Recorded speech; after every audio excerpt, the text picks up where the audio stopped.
Mechanical Turk அப்படிங்கிற ஒரு டிவைஸை பற்றி தெரியுமா? அதுதான் ஆட்டோமேட்டட் செஸ் பிளேயர் அப்படின்னு சொல்லி அறியப்பட்டிருந்த த டர்க் என்கிற ஒரு மெஷின்.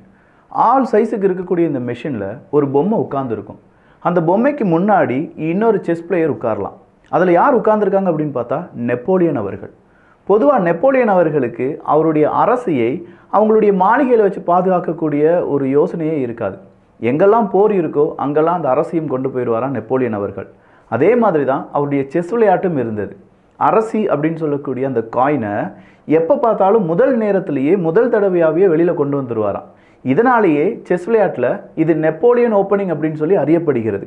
அப்படிப்பட்ட நெப்போலியன் அந்த பக்கமாக இருக்கக்கூடிய த டர்க் அப்படிங்கிற மெஷின் கூட செஸ் விளையாடும் போது தோத்துடுறார். அந்த மனுஷனுக்கு நெப்போலியனுக்கு பயங்கரமான வருத்தம். எத்தனை போரில் ஜெயிச்சிருக்கோம், சாதாரண ஒரு மிஷினை நம்மளால் ஜெயிக்க முடியலையே அப்படின்னு சொல்கிற அந்த விரக்தி தான் 1770களில் கண்டுபிடிக்கப்பட்ட மெக்கானிக்கல் டர்க் அப்படிங்கிற இந்த மெஷின் பிற்காலத்தில் ஒரு தீ விபத்தில் ஒட்டுமொத்தமாக நாசமாயிருது. ஆனால் அந்த மெக்கானிக்கல் டர்க் அப்படிங்கிறது 1770லேயே எப்படி செஸ்ஸை இவ்வளோ ஆட்டோமேட்டடாக விளையாடுது அப்படிங்கிற ஒரு கேள்வி இருந்துச்சு. பிற்காலத்தில் தான் ஒரு உண்மையை கண்டுபிடிச்சாங்க.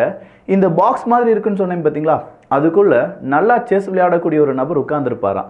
வெளியில் இருக்கக்கூடிய அந்த எதிர் தரப்பில் இருக்கக்கூடிய செஸ் பிளேயர் என்ன மூவ் பண்ணுறாரோ அந்த மூவ் அந்த கண்ணாடி வழியாக தெரிந்து அங்கே ஒரு பொம்மை உட்காந்துருக்குன்னு சொன்னேன் பார்த்தீங்களா, அந்த பொம்மையினுடைய கைகளை மாற்றுவதற்கான காயினை மாற்றுவதற்கான அந்த ஆக்சஸ் எல்லாமே இந்த பாக்ஸுக்குள்ளே இந்த மனுஷன்ட்ட இருக்குமா. அதை வச்சு அவர் செஸ் விளையாடினாங்க. இப்படிப்பட்ட உண்மையை 84 வருடங்களுக்கு பிறகு தான் கண்டுபிடிச்சாங்க என்பதும் குறிப்பிடத்தக்கது.